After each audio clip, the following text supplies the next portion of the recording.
Hey there, and welcome. Today we're going to tackle a really core piece of the English language, the present simple tense. Now, I know it sounds simple, but trust me, getting this one right, that's the secret to sounding totally natural and fluent. So, let's just dive right in. Okay, so here's our game plan. We'll quickly cover what it is, look at its two main jobs, and then we'll get our hands dirty building some sentences. We're definitely going to focus on that one tricky S rule that trips everyone up, and then you'll get to put it all to the test. Sound good? All right, first up, what is the present simple really? To get our heads around it, let's start with a sentence. A statement that is just always true. No exceptions. There it is. The sky is blue. This is basically the present simple in its purest form. It's not talking about yesterday or tomorrow, right? It's just a simple, timeless fact. It's just the way things are. Okay, so here's a thought.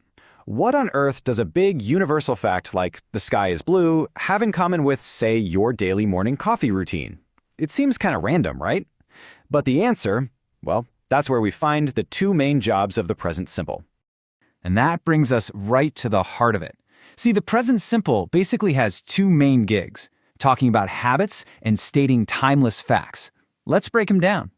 So take a look at this. On one side, you've got habits, stuff we do over and over again. I play football at break time. Ollie brushes his teeth. Standard routine stuff. Then, on the other side, you have facts, things that are just always true. Tigers are big cats. The earth goes around the sun.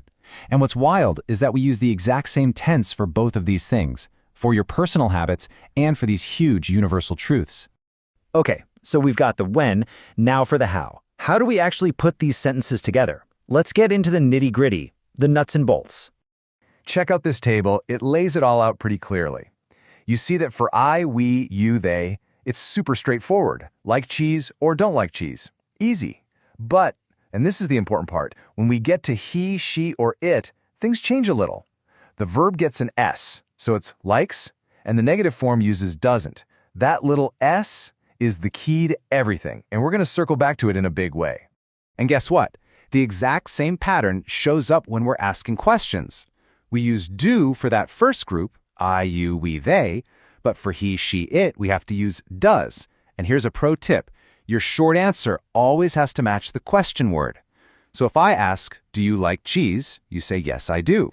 If I ask, does he like cheese? The answer is, yes, he does. See? It's a nice, consistent rule once you see it. Okay, deep breath. We've made it to what is honestly the single most important, and yeah, sometimes the most confusing part of the present simple. It's this special S rule. But I'm telling you, if you can master this one little trick, you've basically got the whole tense down. So here's the golden rule right here. If your subject is he, she, or it, or any single thing, like my friend or the car, you have to add an S to the verb, at least in a positive sentence. The only catch? It's not always just a simple letter S. The spelling can be a little tricky. Let's break down the spelling. For most verbs, it's a piece of cake. You just tack on an S. Play becomes place. Simple. But then you get to rule 2. For verbs that end with these hissing sounds, like ch or sh or s, you add es. It just makes it way easier to say. So watch becomes watches. Makes sense, right? And finally, rule 3. If a verb ends in a consonant and then a Y, like study, you get rid of the Y and add IES. So study becomes studies. Okay, theory time is over. You've seen the rules, now let's see them in action. I'm going to throw a few sentences up on the screen, each with one common mistake. Your mission, should you choose to accept it, is to spot that mistake. Ready? Let's do this. All right, here's the first one. I likes eating pizza. Take a look. What's not quite right there?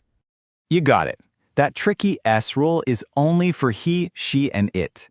When we're talking about I, we just use the basic verb. So it's I like eating pizza. Next up, do he like basketball? Think back to how we build questions. What's the magic word we need at the beginning for he? Yes, exactly. Since our subject is he, the question has to start with does. Does he like basketball? Ah, so much better. Let's try this one. The film finishes at 8. This one's all about the spelling. Remember that rule for verbs ending in sh? That's the one. Because finish ends with that sh sound, we need to add es to make it work. The film finishes. See, it's just that spelling rule we talked about. And here we go, our last challenge. She carries her little sister. This is another super common spelling mix-up. What's wrong with the word carries? Nailed it. Carry ends in a consonant plus Y, so we have to switch it out for IES. So it becomes she carries. Awesome. You're really getting the hang of this. Wow, we've covered a lot of ground today. But now, it really is your turn. Think about it for a second. What's one of your daily habits? Something you do every day.